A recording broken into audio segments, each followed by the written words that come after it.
প্ৰথমবাৰ শ্বিলং আৰু চেৰাপুঞ্জী আহিছোঁ। মোৰ কাৰণে প্ৰত্যেকটো বস্তুৱে নতুন।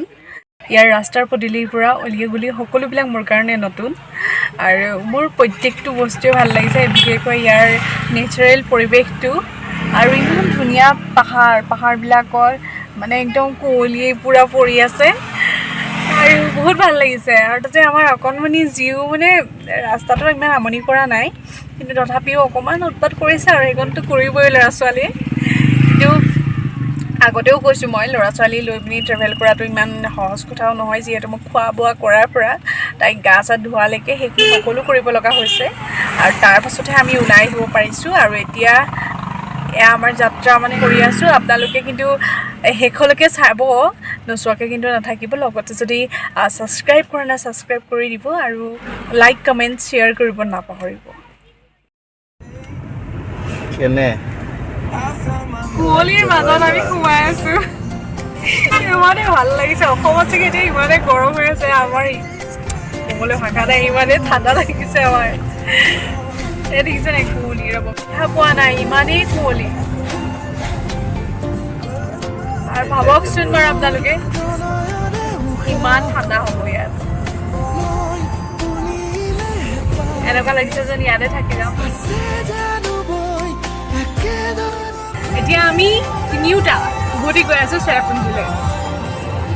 এই গাড়ী টুৰিষ্টৰ সংখ্যা বহুত বেছি আছিলে। জিও কেনেকুৱা পালা? জিও পুৰা কিন্তু ব্যস্ত আৰু অকণ মানুহ আমনি কৰা নাই, সেইকাৰণে ভাল লাগিছে। দূৰলৈকে মানে মানুহ নায়েই, এঘৰ দুঘৰ মানুহ আছে আৰু তেনেকৈ মানুহ নায়েই। আচলতে যাতায়াতৰ সুবিধাটো কেনেকৈ কৰে ন বেমাৰ আজাৰ হ'লে মেলিলে। চোৱাচোন গোটেইখন পাহাৰে, দূৰ দূৰণিত এঘৰ দুঘৰ ক'ৰবাত তেনেকৈ মানুহ আছে। আমি আহি আমাৰ ডেষ্টিনেশ্যন পাই গ'লোহি। আমি এতিয়া চেৰাপুঞ্জীত যিখন ৰিজৰ্টত থাকিম বুলি ভাবিছোঁ। আপোনালোকক মই সকলো দেখুৱাম, বহুত ধুনীয়া, মানে ক'বলৈ ভাষা নাই। এইখন ৰিজৰ্টত আজি থাকিম। এয়া আমাৰ গাড়ীখন আৰু এয়া মানুহজন গৈ আছে আৰু বতৰটো ডাৱৰীয়া মানে। আৰু এইফালে এইটো চাইডে এটা ৱাটাৰফল যায়।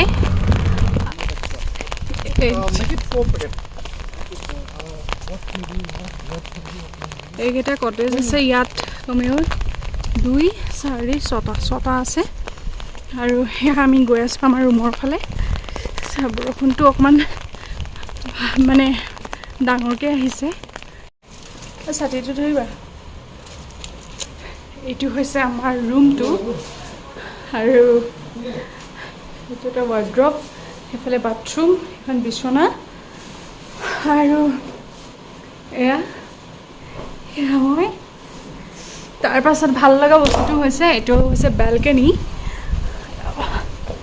বেলকনিটোৰ পৰা ডাইৰেক্ট ৱাটাৰফলটো দেখি, এইটো কিমান ধুনীয়া এটা পৰিৱেশ। আমি থকা ৰিজৰ্টখনতে দেউতাকে দুপৰীয়া আহাৰটোৰ অৰ্ডাৰ দিছে। এই হোটেলখনৰ কটেজৰ দামটো হৈছে পাৰ ডে 5,000। এয়া বাপেক জীয়েক দুইটাই, জীয়েক মানে একদম কোচৰ পৰা ননমাই হ'ল, বাপেকে পূৰা মানে উঠাই ঘূৰাই লৈ ফুৰাইছে। এয়া আমাক কোচত উঠিব লাগে দেই, মানে বুকুচাত উঠিব লাগে। এইয়া দেখিছেনে? মই অথনিৰ পৰা কৈ আছোঁ ঘটনা হ'বলৈ বেছি দেৰি নাই দেই, ইমানেই উৎপাত। আমাৰ খানা আহি গ'ল। আমাৰ বিচনাৰ পৰা মানে এই ভিউটো, এই ৱাটাৰফলৰ ভিউটো পূৰা ভালদৰে দেখি এয়া বাহিৰলৈ গৈছে, মানে বেলকনিলৈ। দুপৰীয়া ভাত সাজ আমি থকা ৰিজৰ্টখনতে খাই আমি আমাৰ ৰুমৰ পৰা দেখি থকা ৱাটাৰফলটো চাবলৈ আহিছোঁ। তাই কেনেদৰে আকৌ বেগটোত ভৰাই ল'লোঁ। এতিয়া আমি পাহাৰৰ তললৈ গৈ আছোঁ। ৱাটাৰফল চাবলৈ গৈ আছোঁ। জীৱে ছাতিটো ভালকৈ ল'বলৈ দি দিয়ে।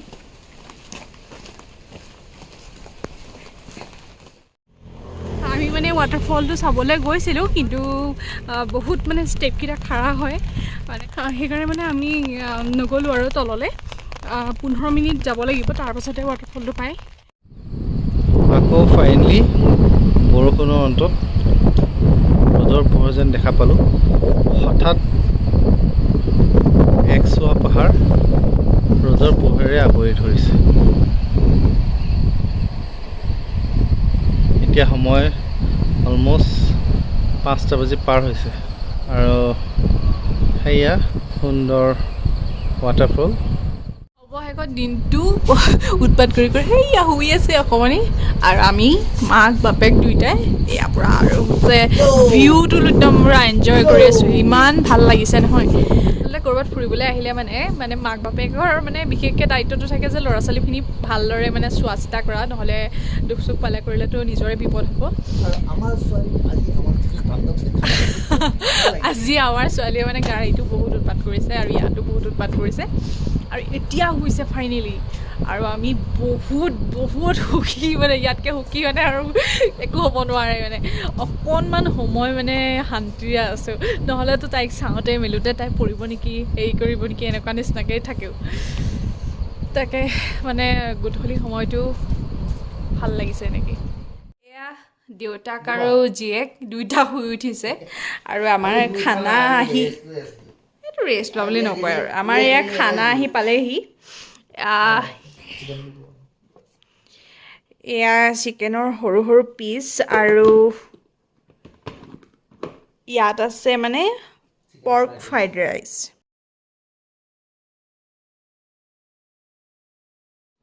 বাপেক জীয়েক দুটা শুয়ে আছে। Good morning. কালি ৰাতি মানে বহুত ডাঙৰ বৰষুণ আহিছিলে, বহুত ডাঙৰ মানে বতাহ বৰষুণ, মানে মইতো বহুত ভয়ে খাইছিলোঁ, কিজানি ঘৰৰ ওচৰৰে মানুহজনেও উৰি যাম নেকি, ইমানে ডাঙৰ বৰষুণ আহিছিলে। যেনিবা আৰু ৰাতি মাজৰাতি যেনিবা এৰিলেগৈ। এয়া আমাৰ ব্ৰেকফাষ্ট আহি গ'ল। এয়া হৈছে জিউৰ খিচিৰি, তাৰপৰা এয়া পৰাঠা, এয়া পুৰি পৰাঠা, তাৰপাছত চব্জি, আৰু এয়া হৈছে আচাৰ। এয়া আমাৰ ব্ৰেকফাষ্ট। আমি সেই তলত খামগৈ বুলি ভাবিছোঁ। আমি ঘৰৰ পৰা এনেকৈ চকী আৰু টেবুল লৈয়ে আহিছিলোঁ, যিহেতু ৰাস্তাই ঘাটে এনেকৈ ৰখি পিনি এখনতে বহিম বুলি। এয়া মুনে মানে তাত এটা ছেটআপ প্লেন কৰিছে, মানে যাতে ব্ৰেকফাষ্টটো আমি তাত কৰোঁ, আৰু এয়া আমাৰ জিউ দৰ্জাখন খুলিব চেষ্টা কৰি আছে। এটা সুন্দৰ ৰাতিপুৱাত আমি এটা সুন্দৰ পৰিৱেশৰ মাজত যে এনেকৈ ব্ৰেকফাষ্ট কৰিব পাইছোঁ, বহুত ভাল লাগিছে। এইখিনি কৰিবলৈকে মানুহজনে বহুত কষ্ট কৰিলে, অশেষ ধন্যবাদ, তুমি যে ইমানখিনি কৰিলা। এটা ধুনীয়া পৰিৱেশত আমি ব্ৰেকফাষ্ট কৰিলোঁ। এতিয়া আমি জিউক খানাটো খুৱাই ল'ম, তাৰপাছত আমি ফুৰিবলৈ ওলাই যাম। আপোনালোকক হোটেলৰ চাৰিওপাশটো আকৌ এবাৰ দেখাইছোঁ।